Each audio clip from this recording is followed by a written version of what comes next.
Welcome, everyone. We're so glad that you could join us for Word Recognition and Fluency today with Freddie Jesus. I'm delighted to have Freddie with us. She is a certified facilitator for socialstudies.com, and I've had the pleasure of working with her a number of times, and it's just always exciting to have her with us. Freddie is coming to us from Austin, Texas, and she's going to tell you a little bit more about herself as she launches into our webinar for this afternoon. If you would like to pose a question or you have a comment, we encourage you to use the chat feature that is at the right-hand side of your screen, and she and I both will be watching for those prompts and look forward to being able to address any extra concerns or questions that you might have tonight. Freddie, thank you again for being with us, and let me turn everything over to you, and I'm going to mute my microphone so that I cut down on my background noise as well. Hi, good afternoon. My name is Frederica Jesus, and I'm an elementary school teacher at Cowan Elementary in Austin, Texas. I have a bachelor's degree from the University of Texas and a master's degree from the Advanced Literacy from Texas Concordia University. I'm a social studies advocate for Austin ISD and a new teacher trainer. I'm currently a classroom fellow and facilitator for Social Studies School Service. I teach students from all populations, including students who have dyslexia, are identified as gifted and talented, and those that are English language learners, as well as everyone in between. Today, I'm going to visit a little bit about word recognition and fluency to examine what might look like from the lens of bridging reading language arts to social studies. Reading is made up of three main components: word recognition, accuracy, decoding the words, along with fluency, how fast someone reads, combined to ensure successful comprehension. If decoding of words or the rate of reading is too slow, then a student's understanding, their comprehension, will be affected and their reading will go off track. So today we're looking at fluency and word recognition. We want to examine the role it can play in social studies. Fluency is the reading rate at which a student says the words they are reading. We know that reading rate is related to reading volume. This is because children with slower reading rates simply read less than children who are faster readers in the same time. Now, reading research shows that there's a steady increase in the number of words read per minute as children progress through school.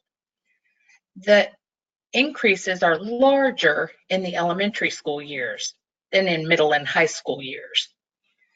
For example, at the intermediate grades, one child may finish the book Stone Fox by John Reynolds Gardner in little more than an hour, reading 200 words per minute, while it may take a slower reading child almost 3 hours at 75 words per minute. In such cases, the slower reader will take much longer to complete the book. What does this mean? That the slower reading children will read far less, even when given the same amount of time as other children. Volume of reading matters in reading development. The slower rate with limited self-monitoring and lack of fluency will often then predict that reading comprehension will go off track. So even though the reader has spent more time reading, lower comprehension will result. They won't understand what they're reading. So every minute is so important and matters. As teachers, we want to ensure that we cover the curricula and choose each activity carefully. That is why it's important to integrate subjects and to be mindful of how we as teachers do this. As children grow, into readers, they are first decoders, connecting sounds that are made up of letters that are made up of words. We want to get those decoders to a level of mastery so that they can move to read larger amounts of text. The focus then becomes about comprehension and text analysis. Instead of learning to read, students are reading to learn. Reading programs that are comprehension-based with an emphasis on repeated readings and partner readings can improve fluency. When looking at the whole class instructional design, there are times when the focus of reading fluency might be useful for a whole class. Another component for students is to be engaged in daily self-selected reading. So you might have students read 15 to 30 minutes at school and 10 to 30 minutes again at home. During this time, students read books from school, class libraries, or books from home. So how does this apply to social studies? How we can use social studies topics, how can we do this to support learning? Teachers can be mindful when setting up class libraries and online content groups to be sure that it is over a wide variety of genres. The use of mentor text is another way. These picture books typically have rhyme and repetition that are engaging to young children over and over again. So let's use this information to help us think about why social studies is so important. I always think about it like this. Social studies is the content for the world we live in. So much of our lives is embedded in civics, citizenship, people, travel, culture, and geography. This is just what we want our kids to read about and know about, their world and how it works. So when looking at ideas of how to integrate these readings into different subjects, a few ideas are biographies. Looking at people with a social justice lens is one way to integrate social studies with language arts. Have students read and research about people who have changed the world we live in today. Key questions for students include, but are not limited to, who is this person? What did they do? How does that impact the world we live in today? How does this person influence us today? Text can be read and reread. Teachers can support lower readers by scaffolding. Teach explicitly background knowledge. For organizational purposes, I would group students by reading levels. I would strive to make 5 groups of similar ability. I would check out books of varied levels and utilize them to assist with research. I could show videos on people from websites such as BrainPop Jr. and print foldable booklets from the website Reading A to Z. I would rotate with the groups so that I could scaffold and assist as needed. Students will read and reread within the context of the research project. They will recognize the major terms and key names. We would highlight and discuss as well. This is word recognition. I remember one year I was working with a group of low students and we were reading about Abigail Adams. She was married to John Adams and they had a farm, but Abigail was the one who ran the farm. She was an independent thinker who believed in women's rights and often wrote letters to her husband. John Adams was a politician and he traveled. Remember, he was a founding father who served as the first vice president and the second president of the United States. So he traveled a lot. And these second graders were non-readers, but they were so fascinated by this aspect that a woman who was married did not stay with her husband all the time. John and Abigail were married, but she ran their farm and had very progressive ideas.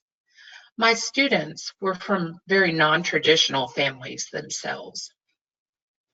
So thinking about how to be mindful about building background knowledge. For example, a teacher could model with Thomas Jefferson, Susan B. Anthony, and Abe Lincoln. These are people whose faces appear on modern day coins. As a teacher, I would model with Thomas Jefferson as one of my examples. Key questions would echo, what did he do to change the world we live in today? Later, when it's time to teach counting money, making change, or the history of modern day coins, it will be engaging for students as they will have background knowledge to share.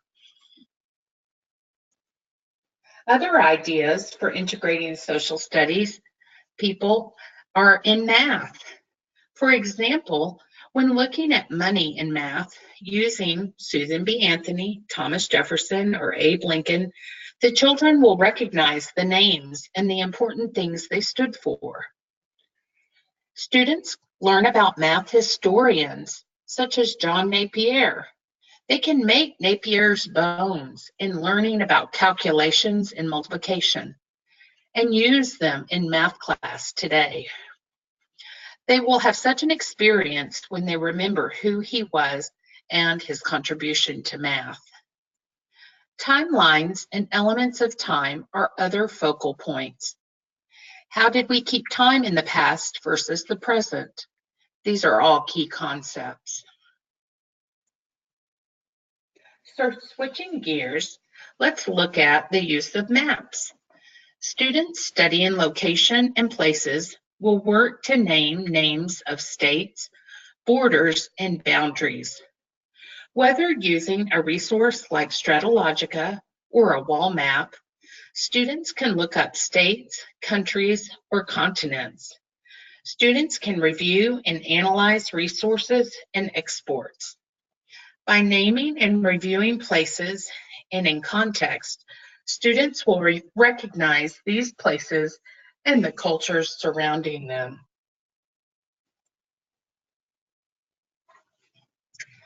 Singing, rhyming, and storytelling are part of every culture. By singing and rhyming to children, parents and caregivers are not only keeping traditions alive, they are teaching children to articulate words, practice the pitch, volume, and rhythm of their native language, and develop the listening and concentration skills essential for brain development and memory. Poems do just that. Music, in addition to supporting all areas of child development, intellectual, social, emotional, motor, language, and overall literacy, helps the body and mind work together to learn the sounds and the meanings of words in a fun and interactive way. This is a wonderful way to incorporate social studies into the language arts block by reading poems, singing songs. For example, the students may be introduced to reading and learning a song on Monday or at the beginning of a theme. I like to use a familiar tune that the students already know. In this case, the tune is from Yankee Doodle. Then each day, students chant the poem and sing the song. They are rereading and recognizing sounds and familiar words. It's definitely a crowd pleaser. A final way for teachers to embed concepts of social studies is to study and learn about landforms and geography. They find and know their place in the world. Students can feel the landforms on relief maps, as well as examine physical or political maps. Students can echo read the terms and practice locating the places and types of landforms. This is a great way for students to visually see, hear, and touch the types of geography within our world. I often will teach about landforms and geography and add a project at the end. So we would read about landforms, color, and find landforms. Now, this would be where students would be ready to apply skills that they have learned. An example of this further application can be in the context of learning about a community. Austin, Texas, Las Cruces, New Mexico, Roseburg, Oregon, Hyannis, Massachusetts are all very different communities. Students can explore a given city or community. They can explore and analyze weather and land patterns. They can examine the types of industry and resources that are available in the community and food sources. Students can finally construct a product such as a brochure or poster for this community learning model. As you can see, there are many ways to utilize fluency practice as well as word recognition as you embed social studies topics into reading and language arts. It allows for lots of practice for your students who can sing, recite, and move to the tunes. Students can also echo chant as they learn and recognize terms, places, and things. And for our stronger readers, they are ready to analyze and apply learning into research projects about people and places. Social studies is the content for the world we live in. So much of our lives is embedded with civics, citizenship, people, cultures, travel, and geography. This is just what we want our kids to read, learn, and know about. Dr. Seuss wrote, "The more that you read, the more things you know. The more that you learn, the more places you go." I'd like to give special thanks to Dr. Seuss, Dr. Wayne Gable, and excerpts from the book, What Really Matters for Struggling Readers by Richard Allington. Thank you so much. Wow, thank you too, Freddie. Let me just see if we have any questions that our audience would like to pose. If you'd like to use the chat feature on the right-hand side of your screen, we encourage you to do that and share with us your questions or your comments regarding today's session.